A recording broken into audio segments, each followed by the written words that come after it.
and welcome to Pair Reflections, a proud member of the Doof Network where we reflect on Wildbow's most popular work as it releases. I'm Ruben Morehouse. And I'm Elliot Diebold.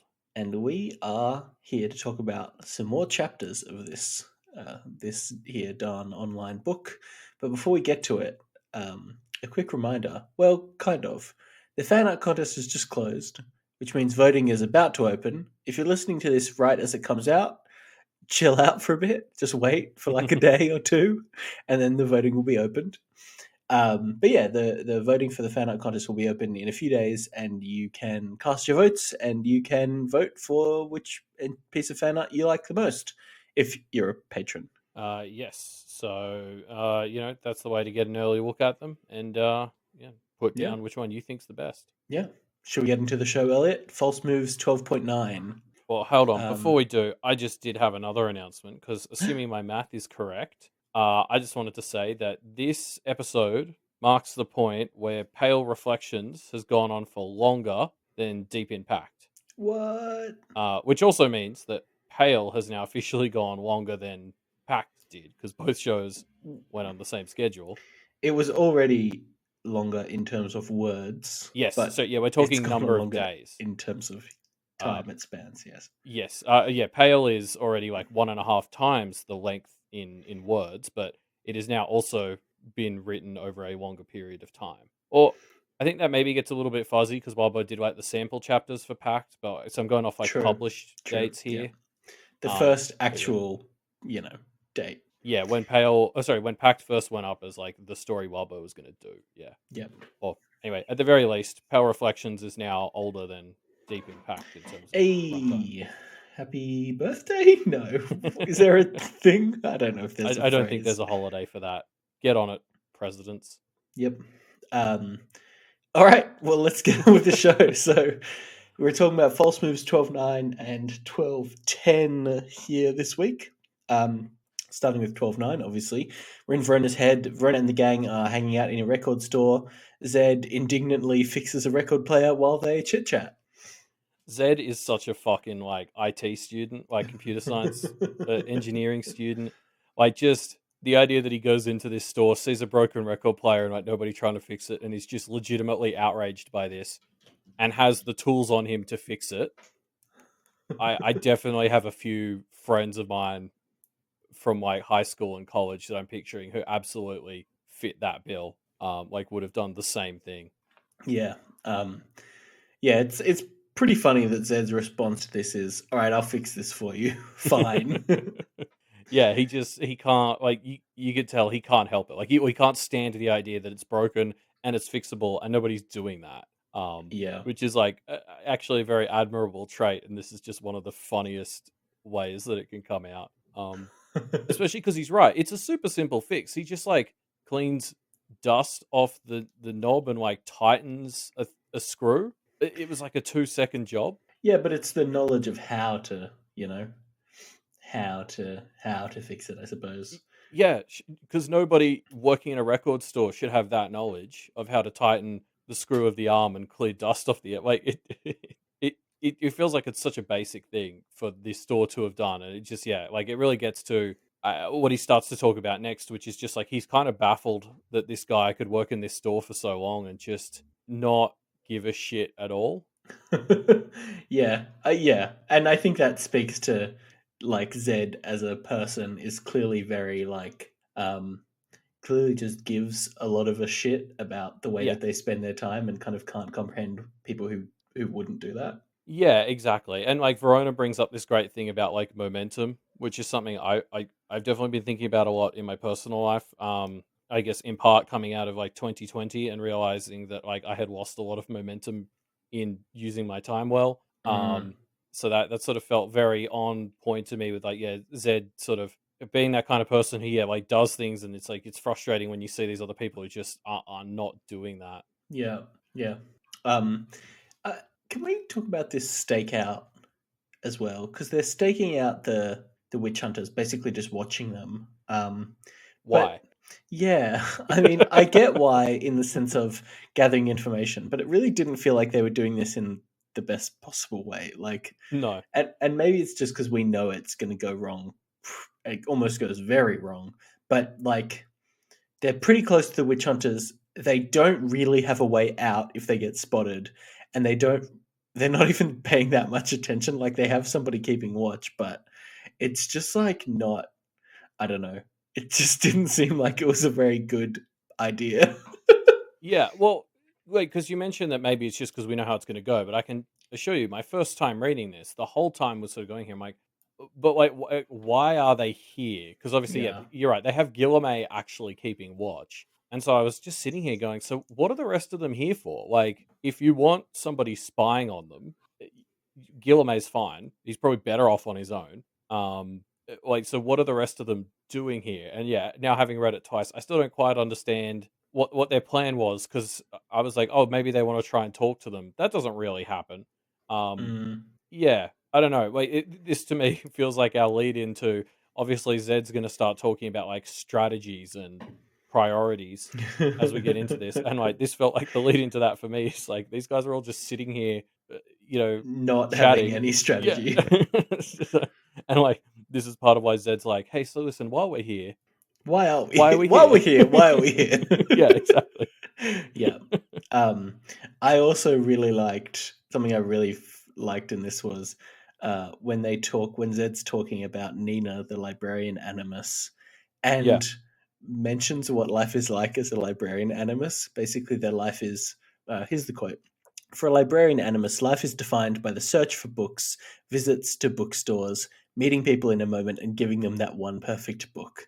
And I was just like, damn, that sounds so fun. Yeah, like, especially, it immediately draws comparisons to John, which we'll also talk about, but yeah, like, definitely, if you had to pick John or Nina's life, like, even with Nina being bound by Zed, I'd still probably go for hers. Oh yeah, 100%. Like, that yeah, I'm sure there are more problems with it, but it's definitely easy to romanticize that idea. Yeah.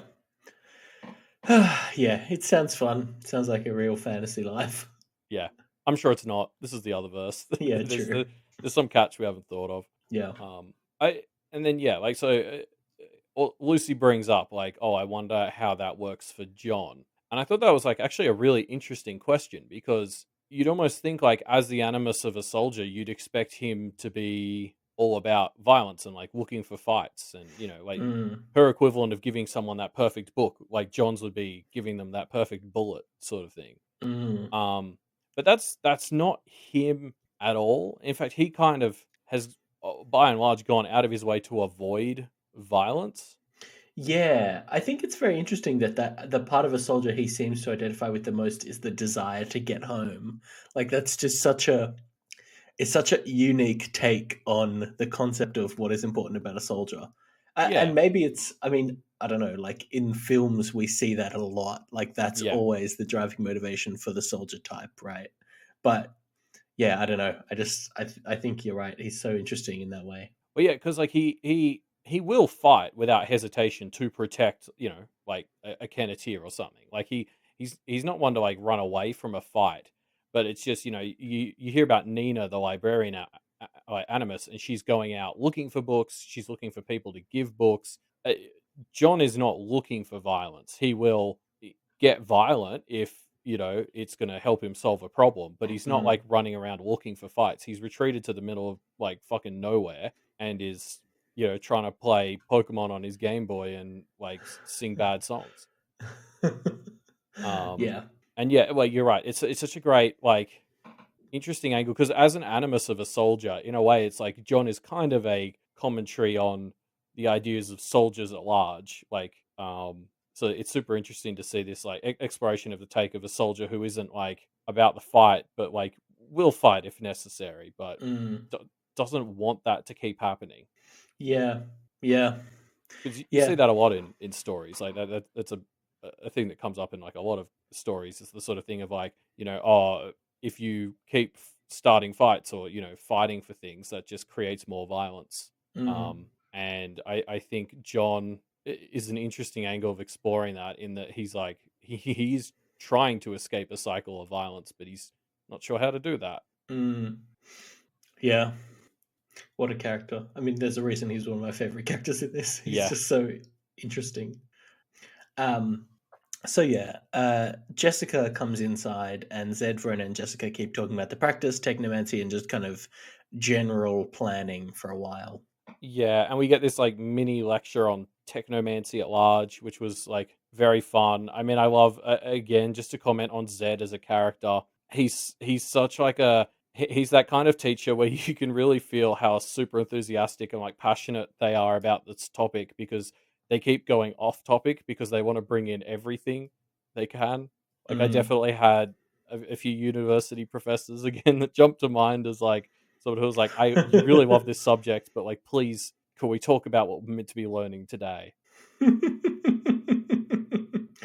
What a great character. Yeah, he's just so into the subject matter, right? Like, what Yeah, can he just has to every time an interesting question comes up, he needs to answer it in enough depth. yeah, and like we'll talk about Guillermo later, but there's definitely this little side of him that just like keeps bringing up, oh, and this practice relates to this practice. Like he loves all these concepts so much that he can't help but like also throw in this other fact. Actually, as I'm saying this, I realize I do that a lot on this podcast. It's something I've been trying to get better about doing. Mm. But yeah, it's really encouraging and like exciting. Like it helps you get into this lecture on what is, you know, a very dry subject from the sounds of it. It's like using fucking power lines to build fake rooms. Mm. It's interesting stuff, isn't it? I um I really enjoyed finding out about the way that, the lines are already there, you're just choosing which ones to employ as a technomancer. The vibe of it, like, the style of it is very fun. Yeah, because I think we knew a lot of like this stuff, big picture, but there was really some implementation details we learned for the first time. Like, yeah, I really love the focus on like how the spirits are kind of new, so they're in a way they're almost more manipulable, but then also they're not really powerful. So you've got to kind of like lean on not cutting edge stuff to give them like an idea of what you want them to do. Mm. It does remind me a lot of like people doing tinkering or like hacking with very new hardware, like that sort of thing where it's going to take a ton of effort because there's not really much support and like you everything's new and if it breaks there's not really any support. But when you get like a fucking little Arduino thing you made to do something, like you feel like a fucking god. Like Mm. yeah, it actually doesn't do anything that cool, but like you love it because you made it, and that's sort of the vibe I get from Technomancy. Yeah. Yeah, definitely. Yeah, it's really you can really do some crazy stuff, but you kind of have to figure it out. Yeah, I love this rule Ray is sort of created that comes back, which is like well, it's going to be weak, fragile, or like short. It's like you got to Mm. pick two. Mm. Yeah. Again, just another angle of the practice that could be an entire magic system in another series. Yeah, 100%. Um, Something that I thought was really cool in this section that I didn't realize until the reread is there's a moment in here where Zed takes the opportunity to let us know like how comfortable he is being against Musa and between the witch hunters and Musa. And given that this is going to come up in the next chapter, I thought this was really interesting. Zed basically talks about like how involved against Musa he's willing to be, e.g., not really Not. at all. I just this is a great thing for Wabo to introduce, so that we have an idea of what Zed is comfortable with in isolation before he starts getting pressured by the powers that be to be a bit more active, or actively inactive, I suppose. Yeah, well, especially because none of the people in that conversation are in this one, so it's sort of No. prep for us, and it kind of presumably helps Verona understand what Avery did later. But like, yeah, it's great sort of setup for us as readers mostly. I get the vibe, yeah. Mm. I also really wanted to call out this bit where uh I think it's during the section where Zed is sort of telling Verona all this stuff about Mossa and how he doesn't really want to take him down because it's going to lead to more conflict outside of Kennet. Mm. And he says, oh, actually, no, I think it's Jessica who says, too many power systems in the various families lean on these guys. They might Mm. start feeling threatened. And Verona thinks, systems, power systems, families, expectations. And then she sighs. And I was just like, like that's the other verse, just really bringing the text, like the subtext out, and just being like, "Hey, here you go. This is what I'm doing." Like, I love these stories just because sometimes they'll just pop their head up and be like, "This is the subtext. This is what I'm doing. Do you get it?" Mm. Yeah, it's very fun. Verona Yeah. actively sighing at the explicit subtext of this story. It is very Yeah, funny. like yeah, the other verse, I think I remember saying this towards the end of Deep Impact. But like one of my favorite things about it is it's really just the text and the subtext, like having sex, Mm, and this is a great moment for that because like we're getting all this stuff in the context of this fight, and this is the story very much saying, yeah, but this prioritization and like organization stuff that Verona needs is really going to start to fix some of her home problems. yeah. um, this priority stuff that gets framed is like interesting. It feels really like something that Verona needs. Like Yeah, thinking about this really made me think of her interactions with Jeremy and how like she knows kind of what she wants and she's got it all sorted out in her head, and so she's kind of just trusting that it will more or less work out. It feels like a very like, oh, it'll be all right kind of vibe, right? The Australian she'll be right attitude. And yeah. that's a problem when there's almost certainly going to have to be some tough decisions being made here, that she's just not ready for. And I think it's great that Zed says this to her and she starts to uh, internalize it later on in this very chapter. Yeah, that's a great pull. I hadn't actually connected it to Jeremy, but I think you're right because there, for me, part of the missing piece of like her and Jeremy's relationship has sort of been like a where do you see this going, or like what do you want this to be? Like she's very happy with it kind of right now, and so she's just sitting on it, and then kind of getting angry when people try to tell her that maybe it's not all good. Mm, It also reminds me of like her plan to turn into an other. Um, like we've criticized that plan 100 times for like lacking that one part of the plan, which is what do you actually want to achieve out of this? Like she just kind of latched onto the fact she didn't like her humanity, and so she was like, oh well, then I need to be not human, and there wasn't really strategy behind that plan. mm, W- was is sort of the vibe I get. So yeah, like mm, I don't know. Again, this was one of those moments where like I was reminded why Verona's my favorite because I very much related to this whole thing. I definitely fall in the same trap. It's the same reason, like the reason I keep yelling at her about Jeremy is because I've been in a similar-ish situation mm. and regret the decisions I didn't make at the time. So it's like, yeah, I just love these moments where like this character's sort of getting advice and I'm reading it and going, shit, that is a good point, Zed. Like, just fucking at me. Yeah. Um, I agreed with this. I had this same thought of like it hitting close to home. The Verona's casual attitude really coming up. I mean, in my defense, I'm not faced with situations that often where I have to pick like, am I going to save my town or let my No, friend die kind of stuff. no, but I mean, So that's the point of a story like this: is you apply the same principles to outlandish situations to kind of it's all in the subtext. yeah, yeah, true. um, but yeah, you're right. It's just a very cool moment for sure. Also, I do just have to call out that Zed is the one talking to her about making sure she's got her strategies and her priorities. Not 2 minutes before this, he took a break to fix a record player. Mm. So, like, Zed, you're right, and I love you, but also you are still working on this yourself, clearly, because you just took a break from watching The Witch Hunters to fix a record player. Yeah, yeah. Uh, heal thyself first, I guess. I mean, I think he admittedly says like he's working on it. Like it's something that doesn't come quite naturally to him. Mm, Which I mean, I don't. This feels like one of those things that you're always. I'm still working on it. Like the way Verona keeps having to like list out all the priorities as she's like in this fight was very relatable. I'm doing that all throughout the day, all the time, having to like mentally remind myself of everything I have to do today. Otherwise, I will make your forget. mental list of things. Yeah, Yeah. So yeah, Cleo returns to the witch hunters group, and they use that as their opportunity to attack. They move in on the record store, and a fight breaks out with the witch hunters. I mean, pretty definitively winning this engagement, right? Yeah, which, like, again, I'm just coming back to, like, I what was there even a plan here from the Kennet side beyond just keep an eye on them as a massive, very obvious group? Yeah. Or, because I guess the other thing here, there's not really any effort taken to talk to them as they approach, which seemed quite Yeah. un-Kenneteer to me. Like, they just sort of immediately enter battle stations, which I think is the right call, but it again just made me ask, well, if they weren't here to talk to them, what were they here to do? Mm. Yeah, I don't know. I mean, my gut is just gather intel, but there has to have been a better way to have done this.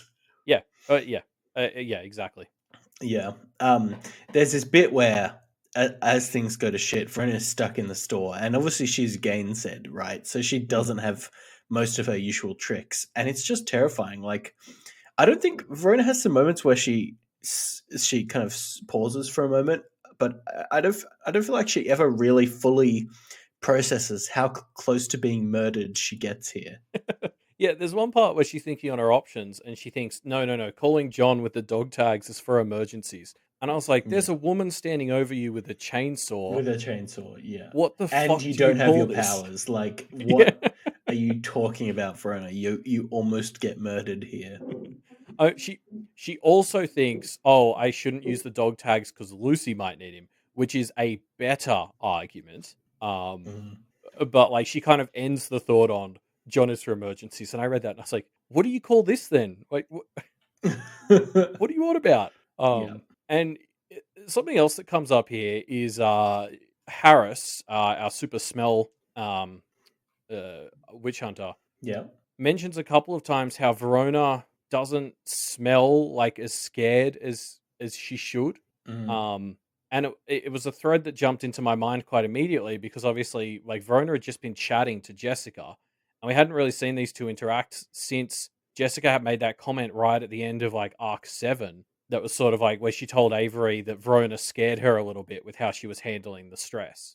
mm, And so then like like watching Verona sort of try to make friends with Jessica, I was kind of thinking in the back of my mind already, oh, is Jessica still holding on to this like read of Verona that she doesn't quite trust her? And then for the story to then just sort of cut to Harris being like, she's not afraid like she should be. Yeah, I don't know. Like I don't know where this topic is going, but like it's just such an interesting facet of Verona. Like she shares a bit of that ability a lot of like toxic people have, which is to just shelve her emotions. And so it's like I get like maybe we're exploring what does that look like in someone who is good. Like how can you use that ability well? I don't know.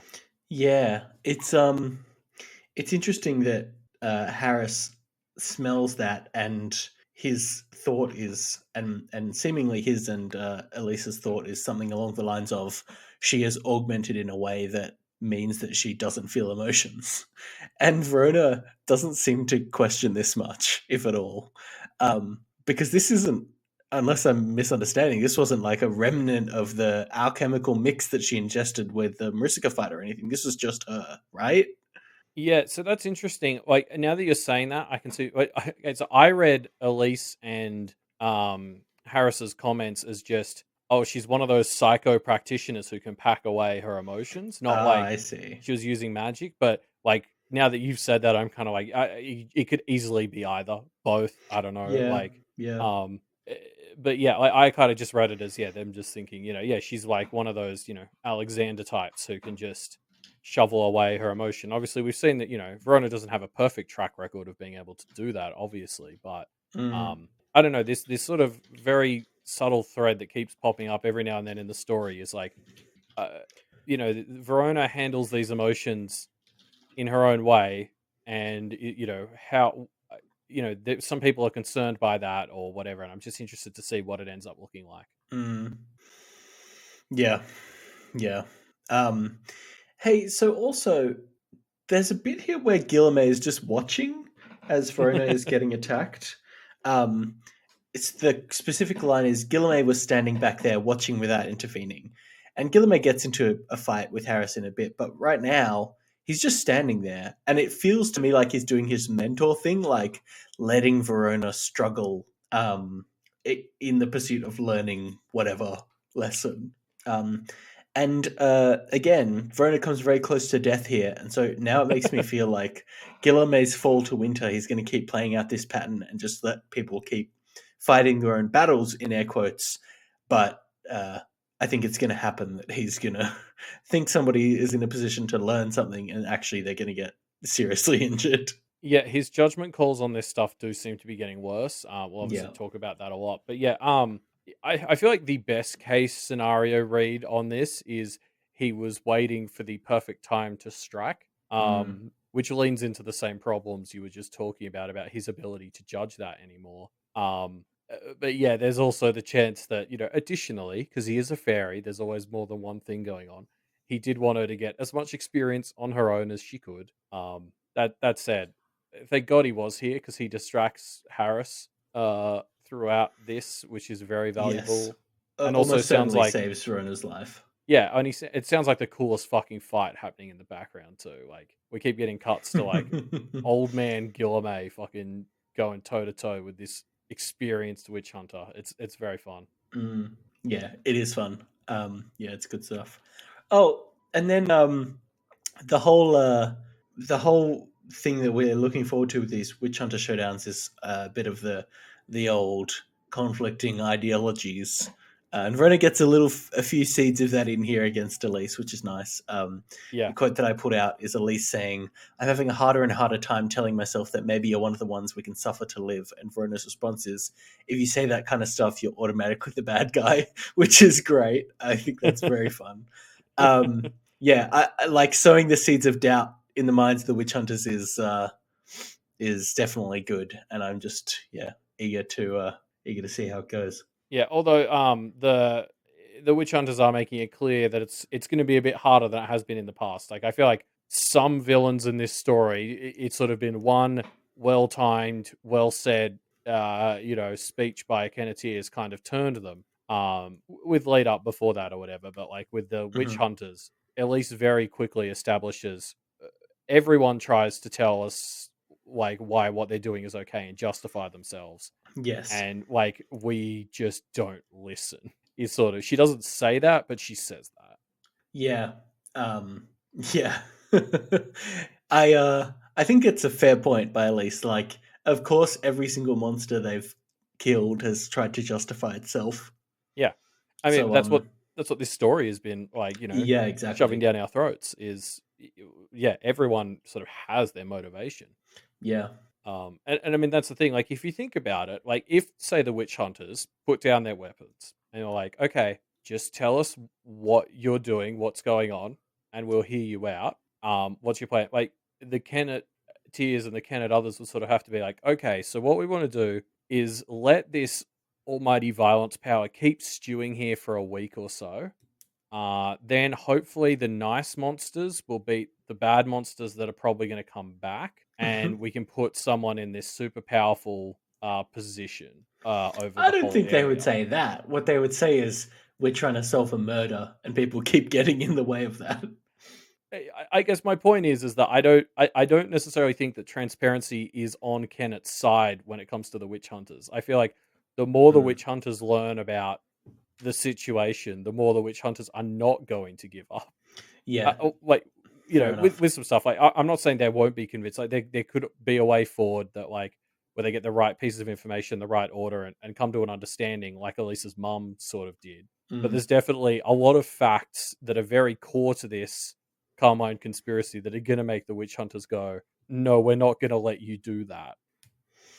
yeah, I mean, yeah, this situation has obviously gotten a bit beyond their capability anyway. So having the witch hunters come in as the adults to solve the situation is not the worst thing in the world. Yeah, exactly. Like you can make the argument that this is sort of exactly what the witch hunters exist for. Is Mm. situations like this that are, let's be fair, completely out of control.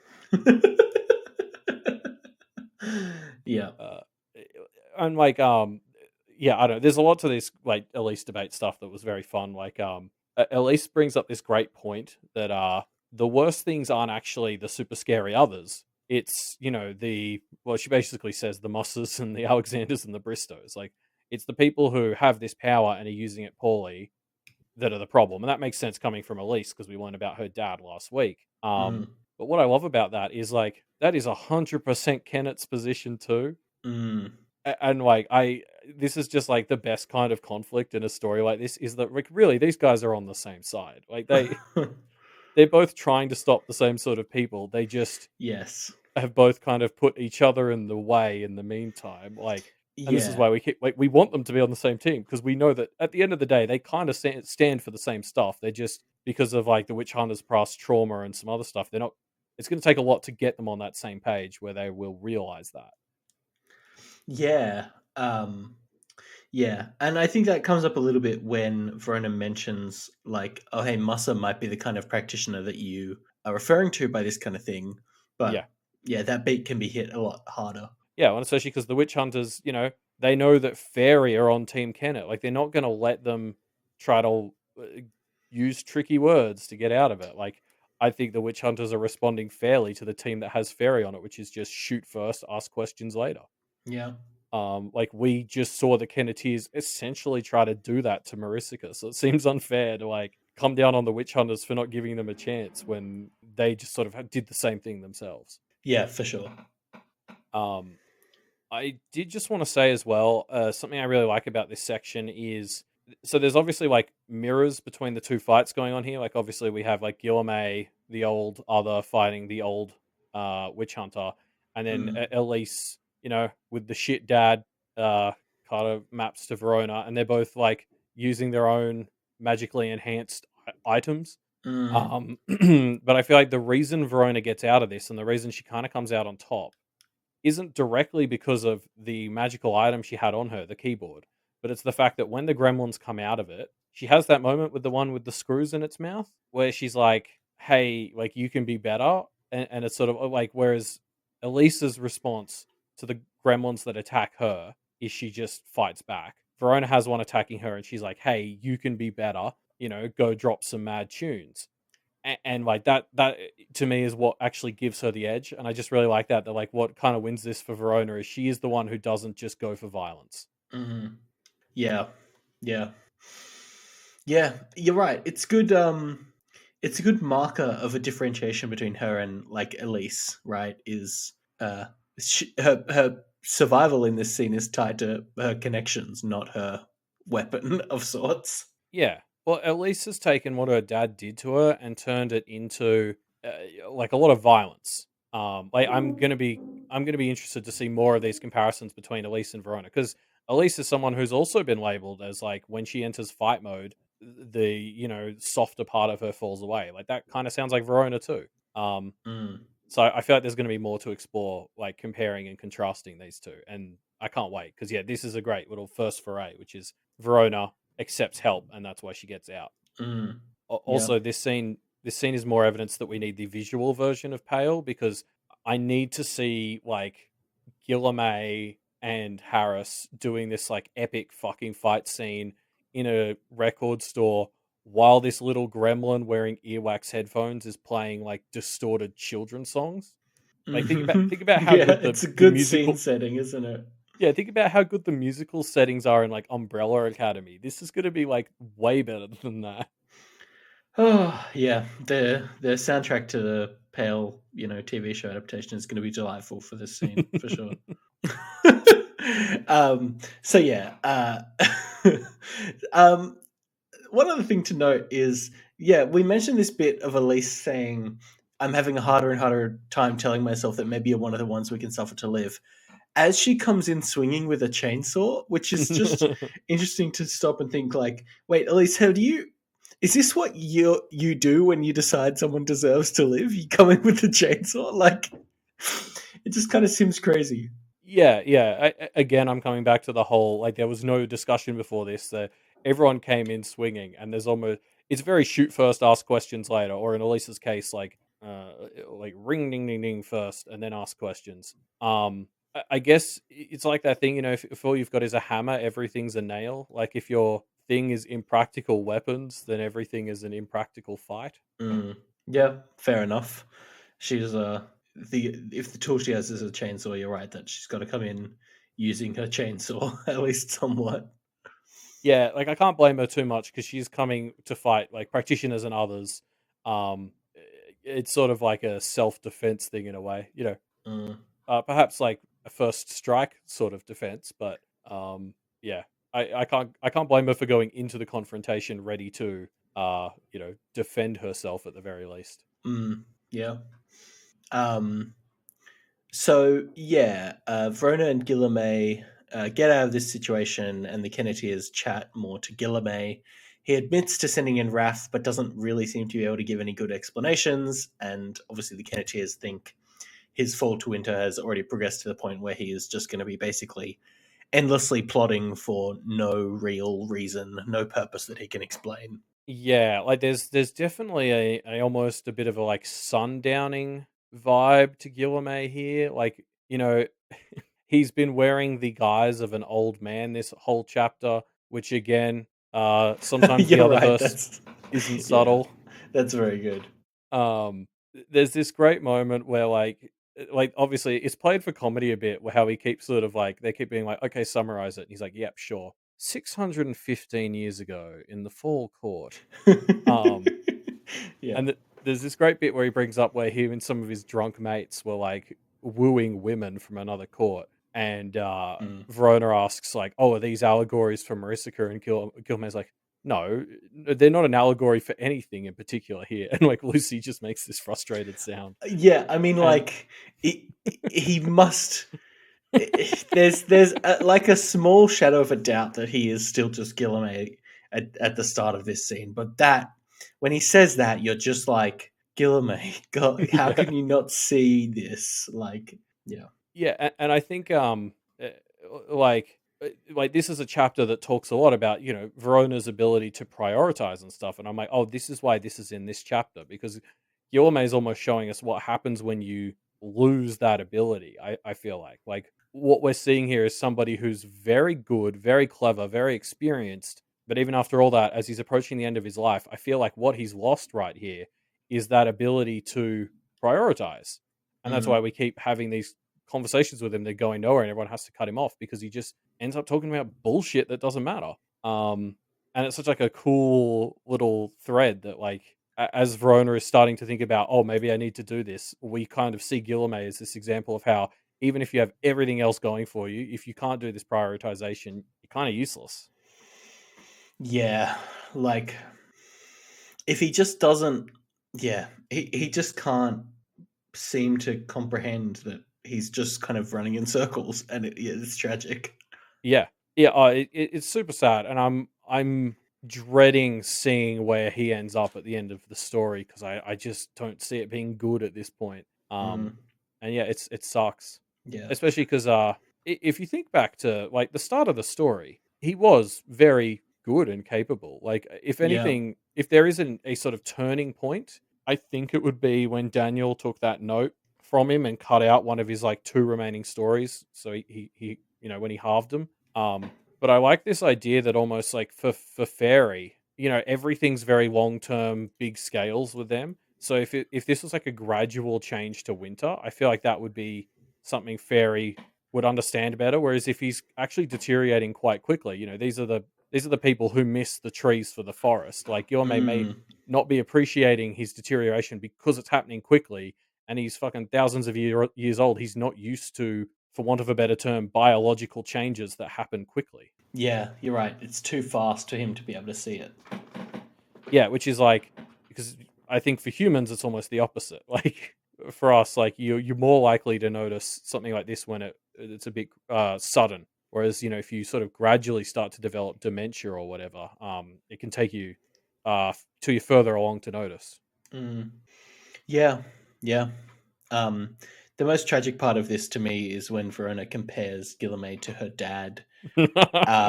It's and you feel that insult. Like Guillaume gets it. It's like Yeah, and even so, he just can't. Like he seems incapable to swallow his pride and just like chat to them about this. And it just the longer that goes on, the longer it goes on where he can't have this conversation with them. Clearly, the worse it seems. Right, the more lost he feels. yeah, you're right. The fact that Verona can drop, yeah, what might be the sickest burn in this whole fucking story, which is "You remind me of my dad," and Guillermo appreciates what that means, and then he still refuses. Like, she's basically Yeah. like, "You remind me of my dad because you're making us the bad guys for trying to work through things," and his response to that is, "I don't wanna talk about it." Yeah. It's like, oh, like, there's I don't know what more they can do, and I think this is when he starts going, "What are you gonna do, bind me?" Oh, no, this is actually at the end of that, but Yeah. yeah, like, oh, yeah, it's gonna I'm already super sad about where Guillermo's headed. It's tragic. Yeah, it's very rough. Oh, and he explicitly reminds us in this section as well, this is his last story. He says, "My final story is being this protector and mentor for the Carmine plot." So, like, mm, just in case I guess anyone had forgotten, it's like, yes, the deadline of a week from now also applies to Guillermo's Fall to Winter, when, as everything unveils, I guess, depending on how it goes, we will see what he turns into. yeah, sounds fun. Can't wait. But yeah, so Verona ends this chapter by reaching out to Clem for some magical items, which is a great setup, and I'm just hyped to see, what's going to be in her bag of tricks. Yeah, I hope she literally just sort of gets a random bag of crap, like, express delivered, and then has to, like, immediately use it in a fight and, like, figure it out what it is on the fly. Like, because I feel like with everything going on in Kennet right now, she's not gonna have that day to sit in the house on Half Street and figure out what everything is with, like, Nicolette's diagnosis stuff. She's just Mm, gonna have to, like, do some real on the fly diagnosis and be like, "Oh, I think this thing shoots fire, let's find out," and, like, throw it, mm.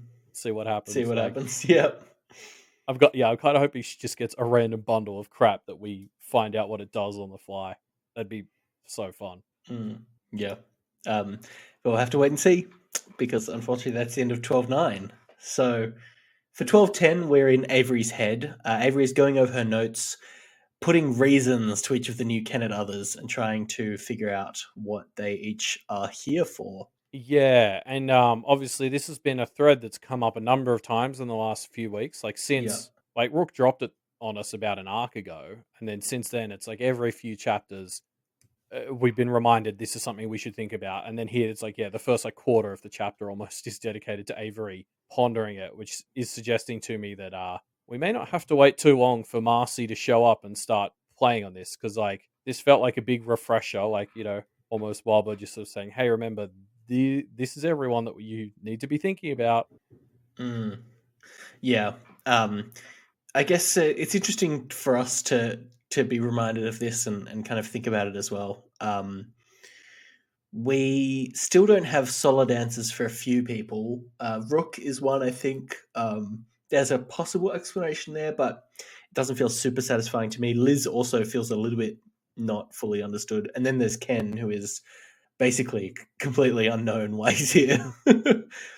Yeah, I um, think, like, the thing that really jumped out to me and sort of becomes a bit of a theme of this chapter was, like, right at the start, Avery kind of starts with some of the easy ones, and she's like, "Yeah," like someone like Tashlit. She's like, "Yeah, obviously, brought in by Verona, she's fine." Probably should put a question mark there though. And I was like, "Yeah, this is the thing with not just this world, but fucking fairy plots is like."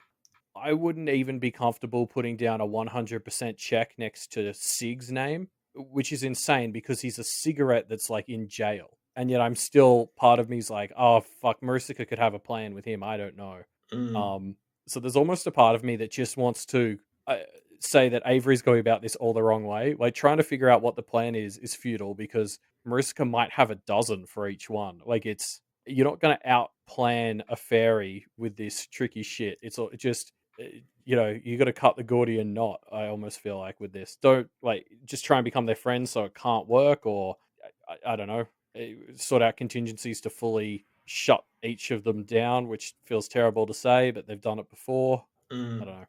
yeah, yeah. Like, Uh, a part of me almost just thinks trying to compete with Mercica and Wildbow on this is just a futile exercise. yes, I kind of agree with that. I mean, like Avery puts question marks next to a bunch of them, and you're just kind of like, yeah, I Yeah. mean, they're all question marks, right? Yeah, the fact that I cannot confidently say there's still not a plan that will involve Sig tells me that I just may as well not play. Like, Yeah, if I can't trust that the cigarette in jail is out of play, then what? Like, I'm not capable of being in this field. yeah, yeah. I mean, And I we'll mean wait. Yeah, sorry, that's going to be the really fun thing. Like, if Marissa and Liz and whoever show up and sort of become the fourth team in this conflict, like, when Mm, player 4 enters the game, it's going to be fucking wild, right? Like because Marisica must have contingencies for well she invited the Blue Heron folks. And the Witch Hunters probably won't throw her too much. Like I can't wait to see. She's going to land with a splash, I think, and it's going to be great. mm. Yeah. Um, yeah, we shall see, I suppose. Um, I was trying to rack my brain around Ken and see if I could think of any possible reasons, and like the only one I can think of is that the trio seem to really have focused on the house on Half Street as like a base for themselves because it's secure. So if there's something about Ken that is like a trap in the sense that, the places that he's made for them aren't secure, I could see that being it, but I really don't have anything else about it. Yeah, well, because the Kenneteers have talked about that, and they seem to think the answer is they're fine. Yeah, Actually, exactly. um, the best I can think that would relate to that is Ken going to pull that whole no? When I say I really mean me, but not one of my children. Or, like everyone kept thinking Edith was doing, but I feel like we've established in the story that that's not how it works. Uh, I feel like it's going to be one of Ken's children Mm, is the thing. I don't know what or how. Presumably one we've already met. mm, So I'm trying to think like how Nettie or KT could be used against the Kenneteers or mm. against Kennet at large. I don't know. Like something that jumped out to me as I did try to think about all this was like there's a lot of combo shit in here, which makes me think that there's like contingencies and shit to the plan because like obviously we'll get to Jabba later, Mm, but I feel like something we did get told about Ken very early on was like you can affect him to sort of change the innocence, but it's like super hard to do. And so it's like maybe if they drain Jabba's batteries to influence like a part of Ken to influence a part of the town, that will do something. I really have yeah. this all figured out, as you can tell. Is there a a kenling, I guess, that strikes you as being especially relevant or useful? Like, I'm trying No. to think what it could be just beyond like demographically, Marisica needs all the 18 to 22-year-olds to come out and support her plan, and that just seems insane to me. So, Yeah, I don't know. Like, maybe Nettie, if, like, could be part of it. Something to do with like I guess if you've got like from memory, Nettie was more about like that poorer part of the neighborhood that had like a drug problem, and presumably they're already a little bit more vulnerable to becoming aware. So if Marissa can use Jabba to use Nettie to push a lot of them much closer to awareness suddenly, that would be mm, bad, probably. mm, There's some missing pieces in that, obviously, but yeah. Um, Liz also strikes me as like another real combo piece on the board, like because her whole thing, like we've seen her sort of copy not just like abilities and talents, but like tools. Like she got a mask when she was the Kenneteers, right? I think we've seen her get like runes that Verona had. mm, Half the people in this conflict right now are predominantly defining themselves by tools they have on them. mm, Like Cleo, well, all the witch hunters really, but like that's where Verona's going now. Raquel, like I'm just picturing if Liz showed up in a fight between Verona and Raquel, she could turn into a hybrid of the two of them who'd basically have like a shitload of tools because that's what like Raquel collects soft implements from memory. So yeah, like Liz taking the form of Verona and Raquel just makes her as mm, powerful as them. Like that, yeah. and yeah, that's just those two. Like there's so many people Liz can copy and get a lot of power out of in this conflict. Mm.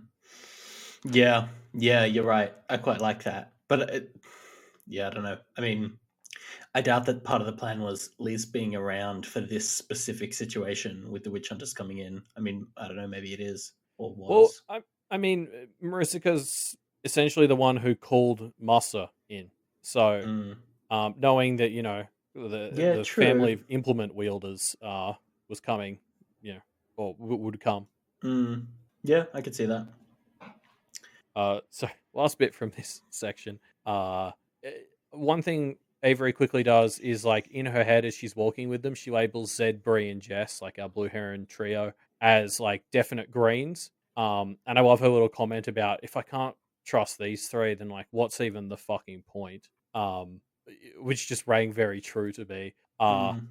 but it made me think back to like, do you remember when we first met Zed and he was like super sus in the way that like he was kind of friendly to the Kenneteers, but like I'm remembering in like 3.x in his interlude, it was like he and Nicolette were both very much like, can't wait for those three new students to arrive. Like, if they hadn't befriended Zed and Nicolette would still be poking around as enemies, presumably. Like, it's just funny to think he's been invited here as a friend, and I 100% trust him. Don't read this as any tinfoiling, but I just Mm. think it's funny that like he is someone who started as a snooper who we didn't trust and who wouldn't have stopped if they hadn't like invited him in. Yeah. Yeah. I mean, pretty much the same with Nico as well, right? Like, Yeah, yeah, yeah, it is fun, very fun to think back and be like, oh shit, yeah, there was a point at which Bree, oh, not Bree, but Zed and Nico were like the big threats that were coming into yeah. town. Well, not just that, like even during the Blue Heron Institute, we kept getting little reminders that were sort of like, yeah, we're friends with these guys, but like they're still very curious about Kenneth. Like, honest, I guess there's a small part of me that thinks like Zed is obviously here because he is Avery's friend Mm, and wants to help. But I can't help believe there's also at least a little part of him that is just excited to be meeting the Kenneth others and finding out what is going on here. Which isn't like a bad thing, but like it's just it's funny that like that was sort of almost one of his defining traits when we first met him was this guy's not going to stop snooping, and we've mm, almost turned him into, hey, come on in. yeah, yeah. Um, oh, sorry. One other thing to mention from this bit before we move on as well, though, on a lighter tone, the family dinner at Jasmine's house with Zed, Bree, and Jessica, and Avery's family. Like, oh, that's going to be so fun. I want it to be first half of the chapter: Zed, Bree, Jessica, Avery, Verona, Lucy, and they're all just hanging out and having a good time. Then second half of the chapter, Avery's family show up, and it turns into a real shit show because that's also going to be delicious to see. Yeah, well, I mean, just like the breakfast when Verona came back, and it was like originally like Jazz, Sylvia, and the trio, and then we had that moment where like Avery's whole family showed up, and it was hilarious. So yeah, just do that again, except it's a dinner. Mm. Yeah, fuck, that'd be good. Especially because now it's the extra dysfunctional half of Avery's family. Like, you can just picture like Connor fucking stumbling through the door half an hour late with like Declan and Kerry in each arm, like crying. It's gonna be such a mess. Be the most excited I've been for a dinner party since 7.x of Ward. Mm. Yeah, yeah. Um, so yeah, the Kennet others come by to talk to Jessica, Bree, and Zed. And to start with, Avery has a conversation with Jabba. Oh, this got me so good. Like, this was. I was freaking the fuck out when I first started to read this. I was like, wait, he can talk? That makes no sense. I was like, what is going on? Yeah, Uh, it was pretty wild, wasn't it? yeah, like half of me was sitting here being like, this doesn't make any sense, but that half was completely silenced by the other half that was just like, oh shit, we've got to see where this is going. Mm, And that was so great because I just blatantly read past a bunch of clues. Like, it was great reading this a second time because like there's mm, moments where like Avery's like, oh, Miss and Rook are standing in the background and just smiling weirdly for some reason. mm, And it's just like, yeah, because they're fucking in on the joke. Like, yeah, like just a bunch of clues like that that I read past in my panic because I had to see what Jabba had to say because holy shit, Jabba can talk. And this makes no sense, but I have to see it. Like 10 out of 10 prank. I didn't think goblins were capable of pranks that fucking good, mm. Yeah. especially Cherry Pop. Um, yeah, it was pretty great. Like it completely got me as well, 1,000,000%. Of course it did. It was just yeah, very good. Um, I want to putting aside the hilarious prank for a moment. I think it's interesting that a number of times throughout this, Jabba says the word "Bista," right? Um, and I'm like 90% sure that this came up before, and we thought he was saying biscuit last time we dove into can we actually Mm. understand Jabba. I, I'm just like I really think there's a possible way to understand Jabba. I mean, I went down that road last time. You're welcome to try. I came up with this fucking elaborate theory on how he was saying or saying words in different languages every word or something, and then it turned out to be apparently not true. So like, if there is a method to the madness of Jabba's stuff, Walbo's hidden it very well because I can't see it. Mm, I don't know. I think Bista and like Weller might just be shit he says a lot. I don't know. mm, yeah. Although I think he's been around Biscuit most of the time we've seen him, so yeah, I don't know. Somebody will I'm crack this shit in like 10 years. In like a decade, there'll be like somebody who finally figures out the code Wildbow used. yeah, maybe. I kind of think there's a chance that we will get some big reveal when they finally learn to understand Jabba. Yeah, well, because I mean, Avery brings up like, how could they even try to interview him? And Dreaming's out, so Mm, I don't know. Yeah, like maybe there is some sort of pattern there, but yeah, I don't know what it is. mm, yeah. Um, One other fun note, obviously, as Avery is talking to Jabba, it's actually Biscuit responding, right? Yeah. And that makes sense for all of the responses, except there's this one that I pulled out where Biscuit says, "Farts are a matter of mating," and I was just like, "Wait!" On my second read, that one jumped out to me as like, "Wait, what? Is that true? Like, are farts goblins' versions of like mating cries?" I mean, just goblins. What are you saying, Elliot? Yeah. I'm trying to process this joke in my head, and I can't process it. Oh yeah, no, don't worry. I think that's just weird goblin shit. I mean, there's like humans into like scat and stuff, so like Mm. like farts doesn't seem like a stretch. Yeah, I guess. Also, maybe Yeah. it's not a positive. Maybe it's not a positive matter of mating. Like if you and someone else are about to get down and do it dirty, and somebody rips a big fart, that could Mm. go either way. Sure. Either way, yeah, 100%.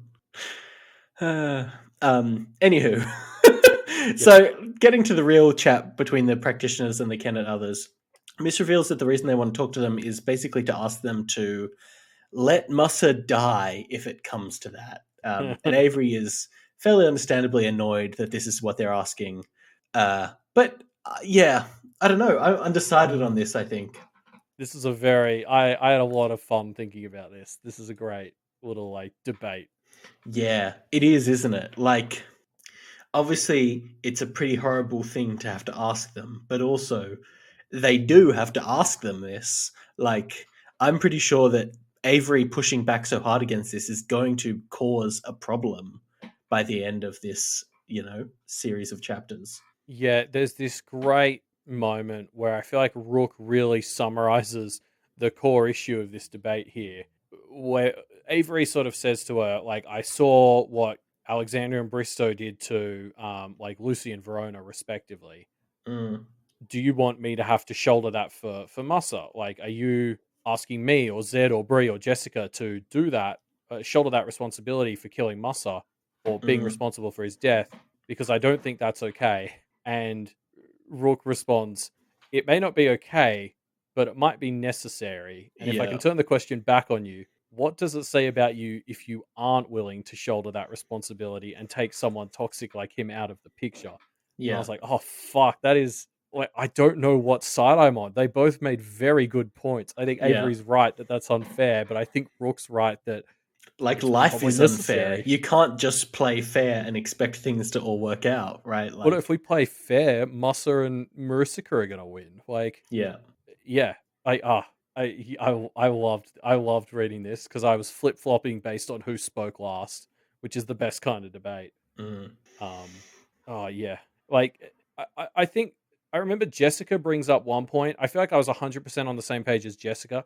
Jessica has this bit where she's like, honestly, Massa, I'm not like setting out to kill him, but if all you guys who hate him are gonna do it, like okay, is sort of the vibe she gives. But she's like, I kind of draw the line at Raquel and Reed who haven't had that chance yet, and that was very much. I was like, for me to have agreed to this, there would need to be a plan, not necessarily a bulletproof one, admittedly, but like a thing to like get Raquel and Reed and maybe even Y out of there. Mm. I thought I really liked that point from Jess. I was like 100% in agreement with that. Like, we can take down Abraham, but like even Reed is only 19 or something. Which, like, if I think about what I was like at 19, based on the environment I was raised in, like, yeah, he hasn't had a chance yet.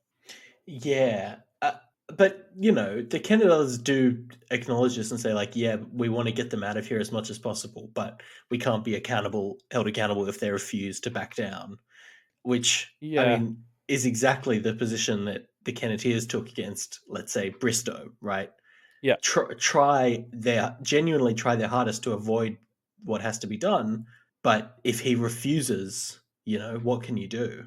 yeah. But there's almost a difference doing that to the man in charge, like Bristow, versus doing it to Raquel, who is kind of brainwashed by her dad or uncle, um, in a way. Like, if that makes sense. Like, I get what you're saying, but like for me, Raquel and even kind of Reed, I'm not kind of willing to hold them accountable for their actions in this situation here because of the environment they were raised in. Mm, Yeah, like, it's not fair to ex- expect them to behave the right way because they have no reason to. They haven't been brought up to. mm, So yeah, I don't know. It's tough. yeah. Like, there's the bit where Miss is like, "Oh, Rook could maybe go and save Raquel," and you could the text is just like, Rook gave her a glare, like, Mm.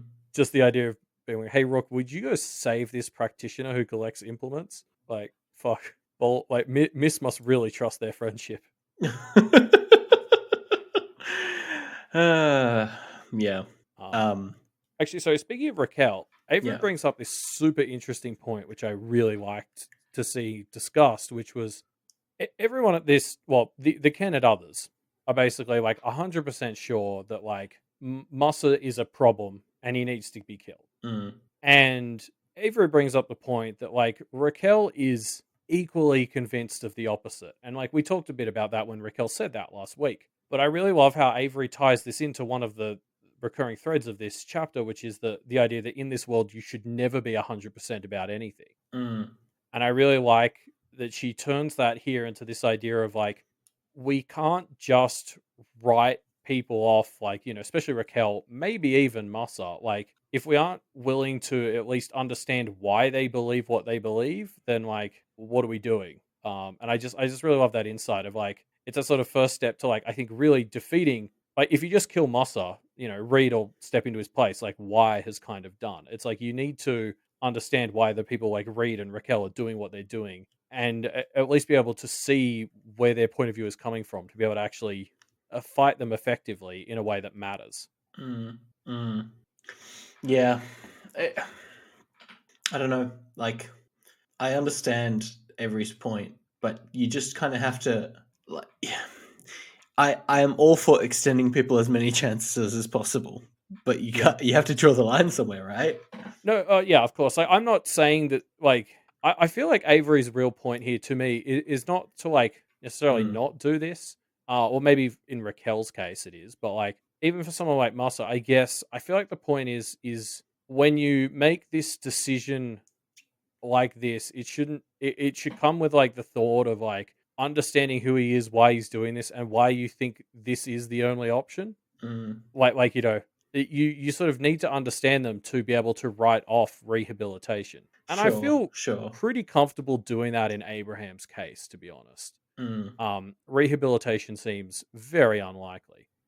Um, but like without that understanding of like what like without that understanding of who he is, what his motivations are, and that belief that that means he's unrehabilitatable, I don't think you should be making decisions like, oh, we're going to kill him, I guess. Yeah. I just feel like that's kind of what Avery brings up here is like, yeah, sure, we're 100% sure, but like, so are they. Like, we need to at least understand them. Mm. And like, always, like, you've got to keep questioning yourself, I think, as well. Like, that's probably the real point Yeah. here is like, maybe at a certain point in this fight, we actually do need to reevaluate whether killing even Abraham is a good idea. Because Zed does bring up some points about what it means for some wider powers, which my first instinct to those powers is if you're using him, then fuck yourself. But Mm. I don't know. I guess I'm worried by anyone who has that sort of conviction where they're not willing to question their position at any point. Mm. I feel like you should always be willing to at least hear the other side and like question yourself, and then if you arrive at the answer of, "Oh, I was right," that's fine. But you got to genuinely be willing to, question your assumptions and be like, "Oh, like, am I doing the right thing?" Yeah, 100%. But if we have the Kenneteers, the witch hunters, and the BHI practitioners as the three factions, only the Kenneteers are willing to question their own side, right? Which is already an Yeah, argument that makes me think that they're in the right. Like, yes, Avery, of course you should question yourself. They're not questioning themselves, and therefore, you can try and take the high road there, but it's not going to change the things that need to happen. I feel like the argument Avery makes in this point, and I admit now I need to go double check the context, but I feel like Avery is almost making the point here that that's what the Kennet others have just stopped doing. Mm, Like they sort of immediately move to he has to die, and I guess or they almost just come here saying we're going to set the witch hunters on them, and they didn't even really think of contingencies for the people like Reed and Raquel and stuff. And I suppose mm, Avery's raising the point that maybe they haven't been stopping to question what they're doing enough. mm, I agree the Kenneteers still do that plenty. It's why we love them. But with Rook helping call the shots, I worry that maybe the Kennet others aren't doing it as much as they should. hmm. Yeah, yeah, We also get a quick confirmation in this section. Avery and Snowdrop were going to talk to Toadstool about something. They decide not to. yeah. Uh, that gives me the impression that Snowdrop is planning on coming with. Yes, yes. Maybe they're looking at some sort of shared custody deal, but I think this was just like, unless we did miss it last week, this is the first confirmation we kind of have that Snowdrop is actually involved in this decision. Yeah, which Uh, is nice to y- know. yeah, because I think that was last week we came up with hey, that Yeah, hasn't come up at all yet. and So yeah. it's a bit worrying, but thanks for putting this in, Warbo, so we know that Avery is not just kind of making this decision for Snowdrop, I suppose. Yeah. But yeah, so Avery mulls over how this conversation went and has some realizations. Yes. Obviously, the first one, which we've already talked about a little bit, is that Jabba might just be a big fat battery. And yeah, I mean, which is a very fun sort of reveal because it actually gives us nothing. Because all it Mm, tells us is that the plan can involve something big, but he's a power source for something else. Like it's a reveal that kind of gives us nothing. mm.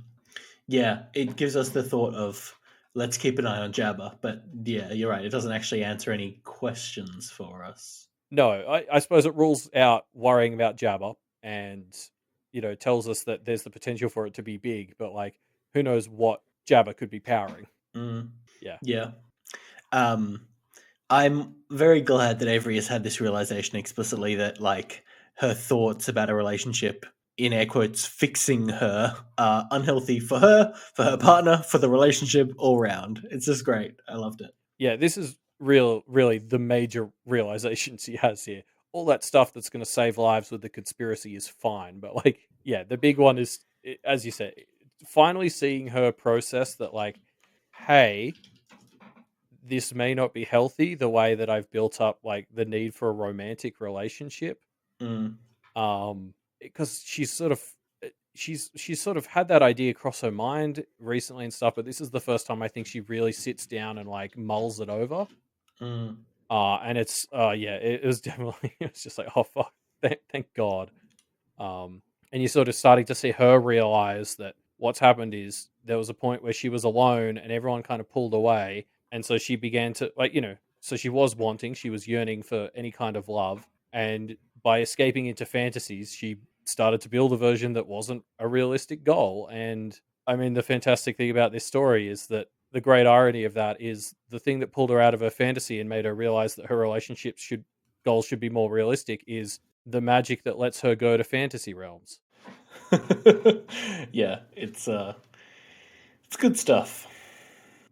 Yeah, and it feels like this feels like the big through line of the chapter to me is like Avery in this chapter is almost just going through a variety of situations where she, and I'm going to trigger a huge section of the Australian audience from New South Wales here. She's going through a bunch of situations where she belongs in different ways. Mm, Like obviously her and Snowdrop as a pairing are like on fire this entire chapter. And then she spends like that time clearly just being good friends with Jess, Zed, and Bree. Then there's this hilarious prank that the goblins play on her with Jabba, and like it's clearly such a good, like healthy, friendly prank because there's not ever a moment where Avery is like ashamed or embarrassed by what went down. Like she almost immediately just kind of, as soon as she realizes what's going on, she's like, "Ha ha." And like, Snowdrop's laughing, like Miss and Raucous smiling in the background, Toad Swallow's going, Yeah. like I mean, it is like hilarious, in I mean, it fairness. is, but like the fact that you can pull a prank like that, everyone's laughing, and even Avery's not like upset. Just clearly shows how much she belongs with these guys and like trusts them. Like she knows that there's no Yeah. ill will. Like if you're Yeah. insecure in your position in the group here, you would take this a lot more personally and a lot harder. Yeah. And then obviously, like, she stands up against the Kennet others for the Blue Heron guys, which is definitely like this moment of like she's so comfortable with both groups, she's willing to really stand for herself, which is not what we would have said about the start of the story Avery. So it's like this whole chapter is her just like belonging in all these various circumstances with friends, having people around her who love her and have her back and she has theirs. And it all sort of leads to her getting home at the end of the day and being like, the fuck am I wanting that's not this? Like I have like, Mm. yeah, she finally realizes that what she's after it doesn't really exist because she has everything she actually needs. And it's just going to be a matter of, I guess, using those gold check marks to deprogram her brain from these fantasies she's been living in for so long now. Mm. Mm. Yeah. Um, yeah. So yeah, Avery meets up with the other Kenneteers. They catch up and they plan to interrogate the Carmine Beast. Oh fuck yeah! Ah, I know. What a good way to end the chapter, What a isn't it? cliffhanger. It's so great. And it's like, it feels like the perfect way. Like, 100%, they're going to go in there, some crazy shit's going to happen, and there's going to be a big reveal, and that's going to be the end of arc 12, and that's going to kick off the grand finale, and things are going to get fucking crazy. And I'm just very excited for it. Yeah, because like I've sat here for a bit now. I admittedly read this chapter quite late this week, so I haven't been sitting on it for too long. But I have been sitting here going, what the fuck could we learn in the Yeah, Carmine Alcazar that yeah. like blows shit sideways for arc And 13? here's what it is, Elliot. The Carmine Beast is involved somehow, right? That's I mean I've talked about this theory already, but I just Yeah, think it so perfectly could be revealed by this, and I just think that will be so delightful. I mean, but then the exact flavor of what that looks like is going to be Yes. like this is going to be a nuts Yeah. sort of. You're right. I feel like we'll get this Alcazar quickly, end the arc, and then just like Marissa will come out early arc 13, and the shit will just pop off. And like just the Alcazaring itself is going to be a wild ride. We already got some stuff set up by Zed about how they're going to be on very strict timers. And I mean, you know that if they're heading to a place made out of these furs, it's going to be fucking violent and wild. Like, Mm, yeah, this is going to be very fun. mm, yeah, for I sure. feel like we're saying this every week now. We finally hit that I know, really but intense it's just end point of the story where every chapter ends, and it's like, holy fuck, we have to wait 4 days for this. yeah, the story is just fucking amazing at the moment. Like it's just so hype.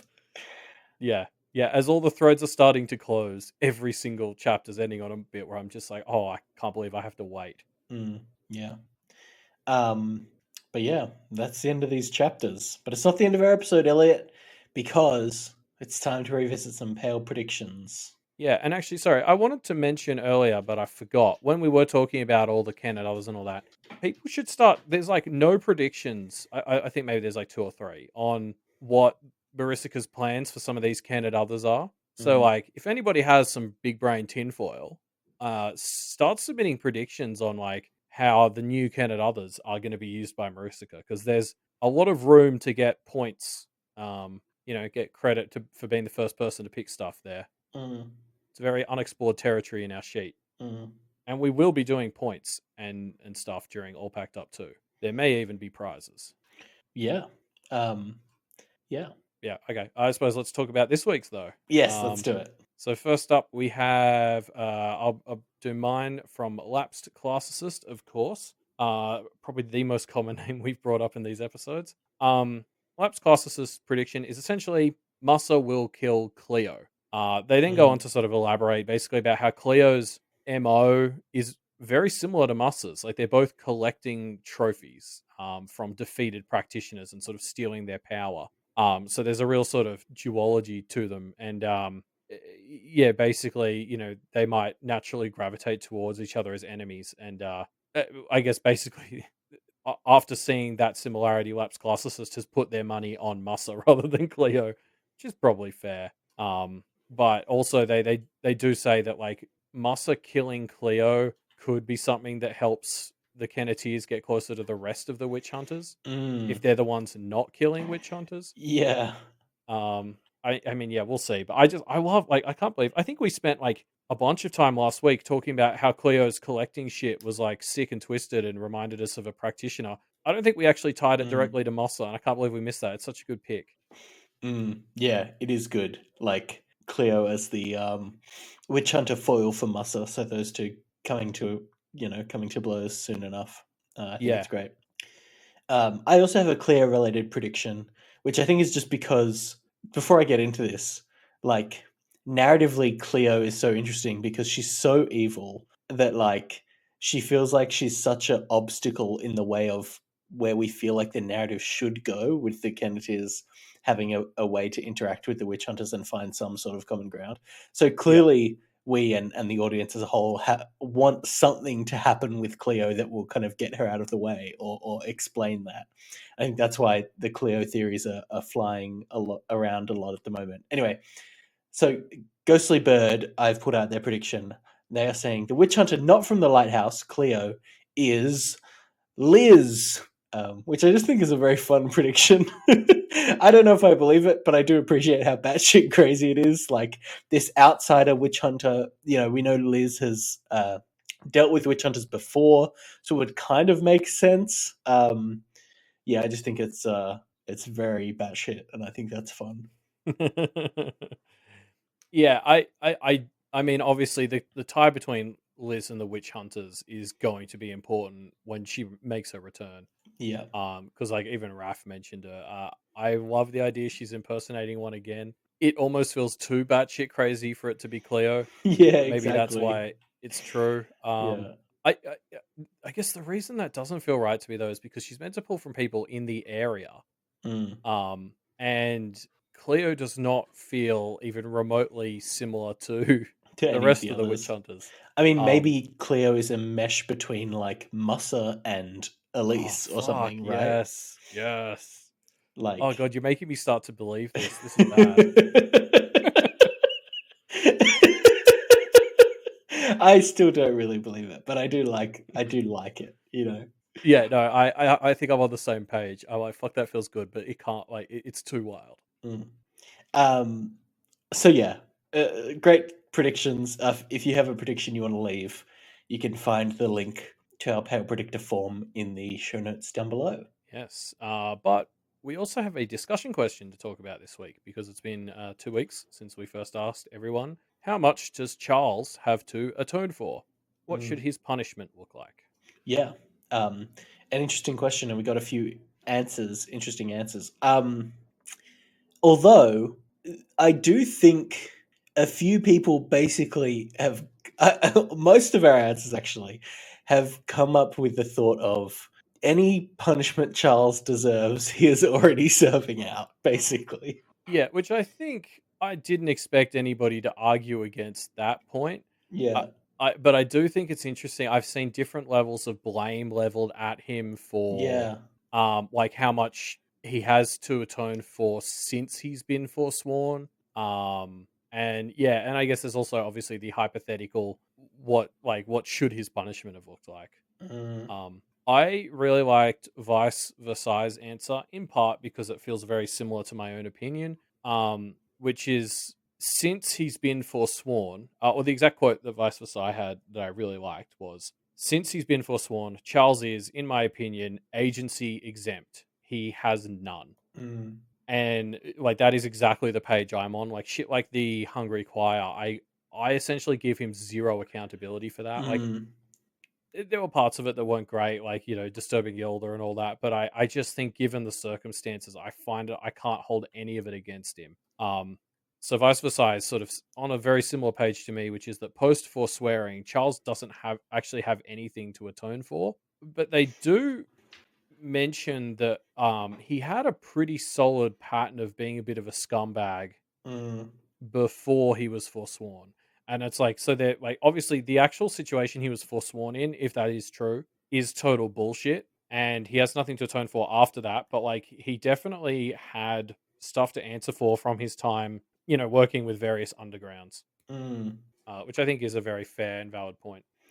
Yeah, yeah. I don't know. I mean, like, we already know that Charles was on his own path of atonement before things got fucked up. Yeah, although that's a great segue into Grunduck's 91's answer, Yeah. because they brought up a really interesting point, which is so just to sort of read out the quote. Mm, Sadly, I don't think Charles can atone. The little we have of his background, which was he was fine to hang out with kids who broke into other people's homes so long as he benefited.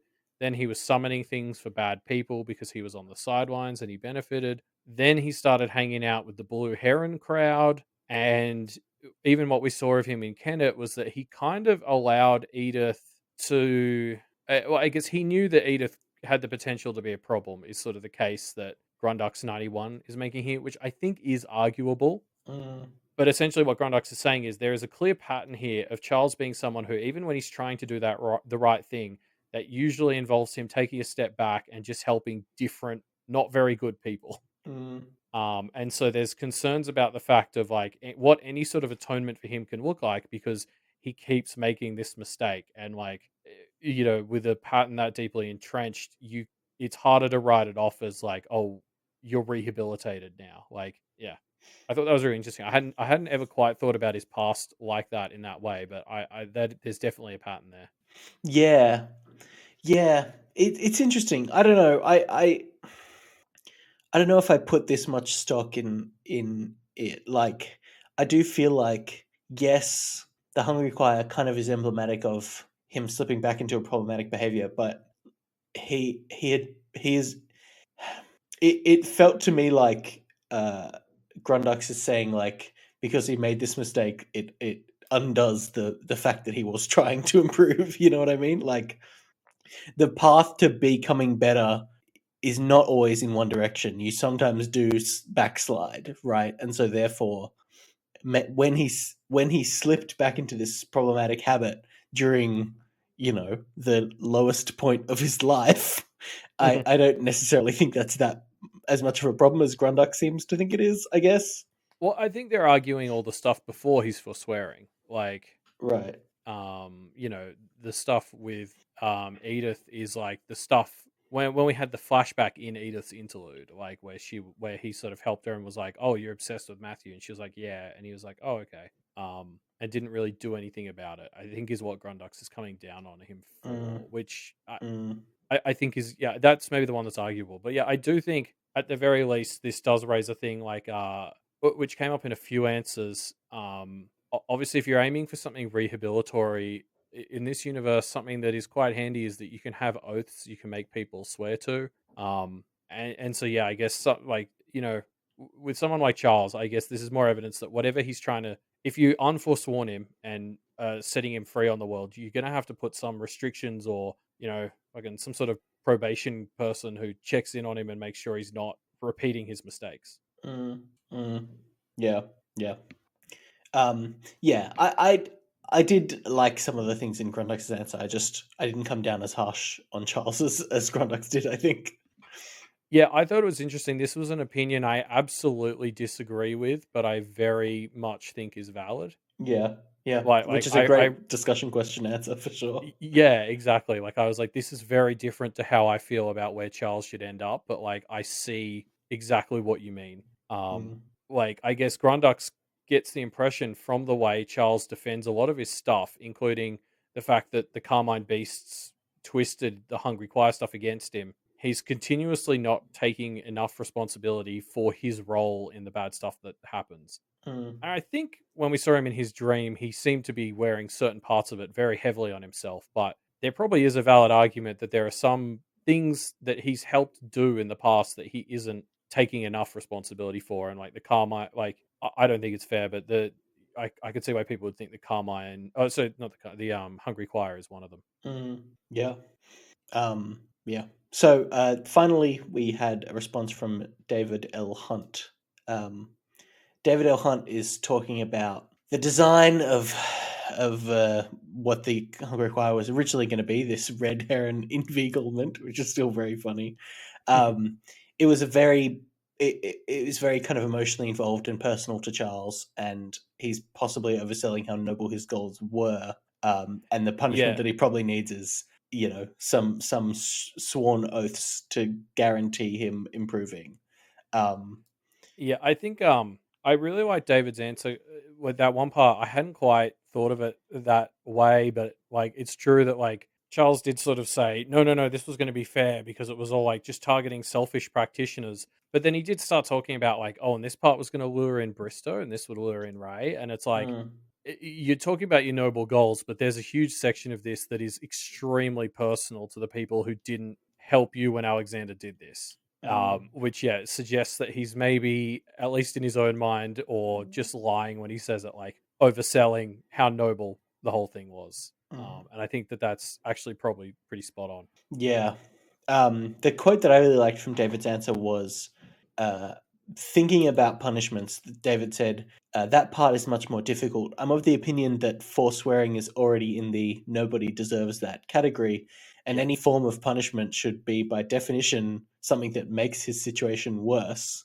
Which I just think is a great quote of like, yeah, I don't think anyone deserves to be forsworn, and so therefore, there's no punishment that he should have that would be, uh, I don't know, like equal or responsible in response to something that he's done. When like the life he leads now is so far beyond what I think the minimum standards of living should be, even for a criminal, right?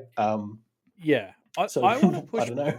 I want to push back on the idea that, well, actually, sorry, no, I do think that punishment is something that should definitionally make your like situation worse. Mm. So yeah, like I guess this is a semantic argument about punishment. I guess I don't know. Like for me, I don't think the point of punishment should have anything to do with making their situation worse. Like for me, it's all about rehabilitation. Like Sure, but that's not what a punishment is, right? yeah, maybe it's poor wording in the question then. Mm.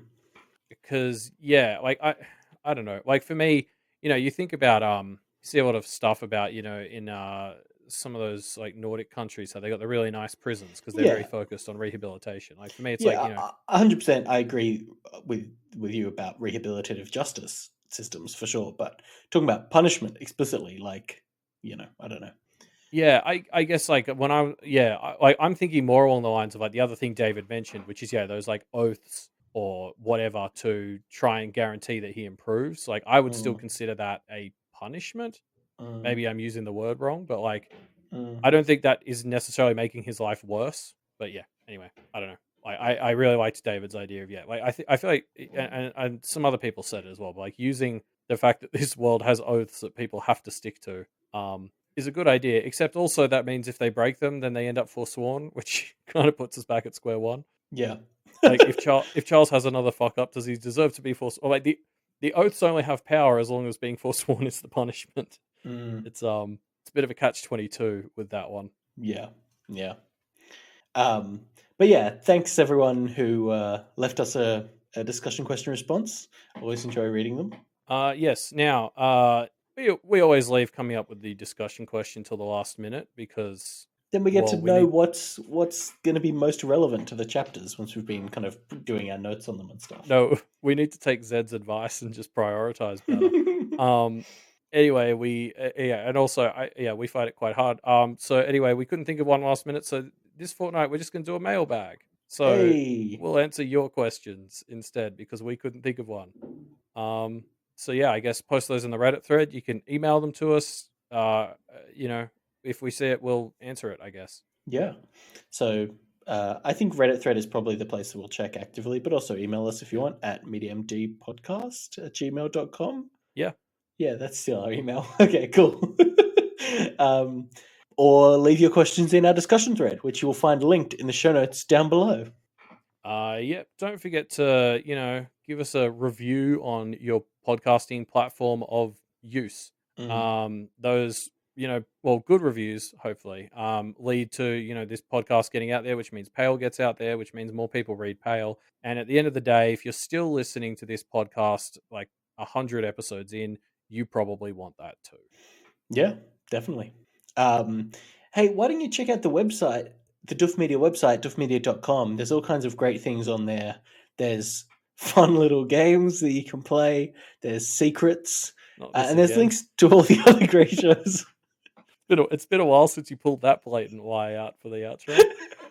It just cracks me up every time. The idea of the Duff Media website being like a Neopets-esque thing where you collect Duff Media hosts and use them to play in various Wild Bow or OC themed games. Anyway, all the other links to the Duff Media shows can be found there, as well as all the other stuff that's going on the network. You know what it is. It's exciting. Go check it out if you need to find it. duffmedia.com. Yep, and that's where all the info on the fan art contest will be revealed. But if you want to see it before then, before like next week, hop on over to Patreon and sign up so you can help vote. Elliot, have we? I know that you mentioning Patreon was a great opportunity for me to segue to talking about the Patreon. But before we get to that, have we mentioned the game jam for All Packed Up yet? All Packed Up 2, sorry. Have we talked about that yet? I don't think so, but honestly, I haven't kept very good track of what we have and haven't Yeah. plugged.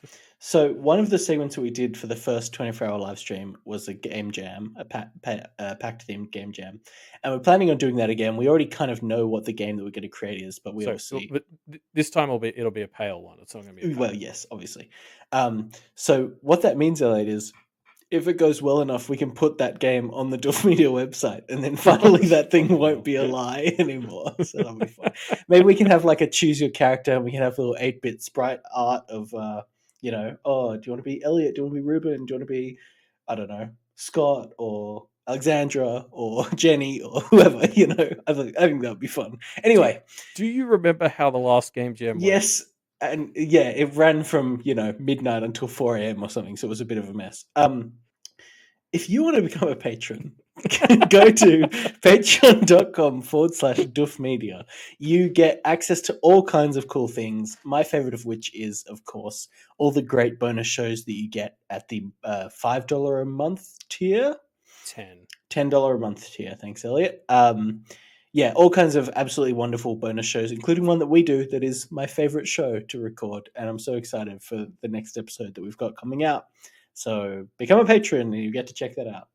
Yeah, it's going to be a fun one. While you're on Patreon, don't forget to stop by patreon.com/Warbo. If you're already a patron, up it. If you're not, get on it.